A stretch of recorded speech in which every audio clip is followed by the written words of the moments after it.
All বৃষ্টি। বৃষ্টি নেই, বিদেশি আছে। কলকাতায় এই মুহূর্তে বেশ জোরে জোরে বৃষ্টি হচ্ছে। করজোরে বৃষ্টিকে না করার মতন অবস্থা। কলকাতা এখন এত বৃষ্টি হচ্ছে।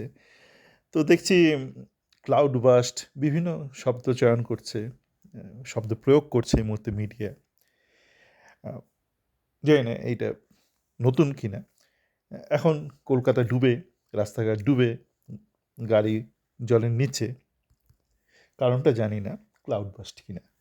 কিন্তু আমি যেটা কয়েকদিন আগে বলেছিলাম, যখন ডুরান্ড কাপ হচ্ছে, মাঠের খুব অবস্থা খারাপ সল্টলেক স্টেডিয়ামের। এত ঘন ঘন ম্যাচ হয়েছে ডুরান্ড কাপের যে ঘাসের পরিচর্যা করার সময় বা সুযোগ কিছুই পায়নি, পরিকল্পনাহীনতা।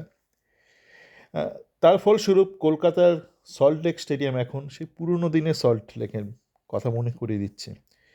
যখন কাদা প্যাচ প্যাচে বৃষ্টির দিনে বিদেশি দলরা কাছে বিভীষিকা ছিল সল্ট লেকের মাঠ।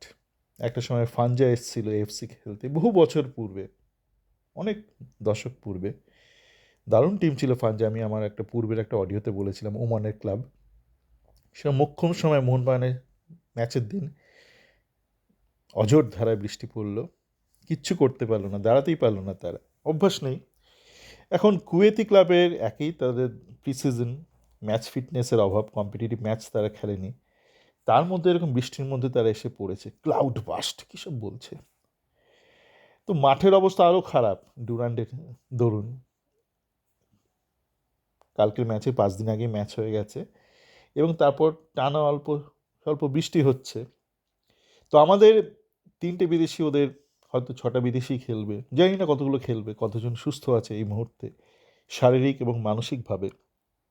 কিন্তু আমাদের বৃষ্টি আছে সাথে। আমাদের বিদেশিদের মধ্যে ইকোনমিডিসের এরকম পরিস্থিতিতে খেলার অভ্যাস নেই। কিন্তু এরকম যখন মাঠের অবস্থা হয়, তখন বিপিন সিংদের ধরাছোঁয়ার বাইরে চলে যায়। বিপিন সিং, এডমানদের আপনারা ধরে রাখতে পারবেন না, তারা তো এই অবস্থায় খেলা অভ্যস্ত না। সবিককে নামিয়ে দিল মাঝ মাঠে, ছ্যাঁচ্ছা করে একটা ছেঁড়া একটা স্লাইড মেরে দিল, ট্যাকেল করে দিল। তো এটা একটা বিশাল অ্যাডভান্টেজ, যে কোনোভাবেই হোক ইস্টবেঙ্গলের হাতে চলে এসছে। এবং গতকাল আমি আল আরবি আল আরবি সম্পর্কে একটু দেখছিলাম। তারা গতবার মনে আছে আরকাডাগ, যাদের বিরুদ্ধে আমরা হোম ম্যাচটা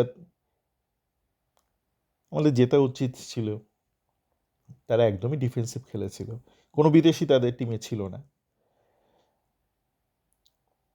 অ্যাওয়ে ম্যাচটা একটা বাজে একটা লাল কার্ড খেলো চুঙ্গা ম্যাচের শুরুতে, হয়তো সেই ম্যাচটা আমরা জিততে পারতাম, কোনো বিদেশি তাদের ছিল না।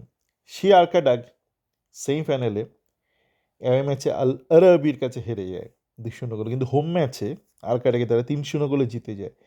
তারপর তারা ফাইনালে চলে যায়, কোনো বিদেশি ছাড়া, বিদেশিবিহীন।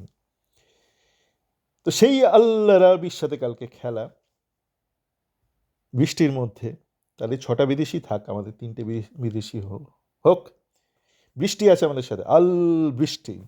তো কাল দেখা যাক কি হয়। কালকে বৃষ্টির মাঠে, পিচ্ছিল কর্দমাক্ত মাঠে আল আরাবি কী করে, একটু দেখার আগ্রহ রইল। ভালো থাকবেন।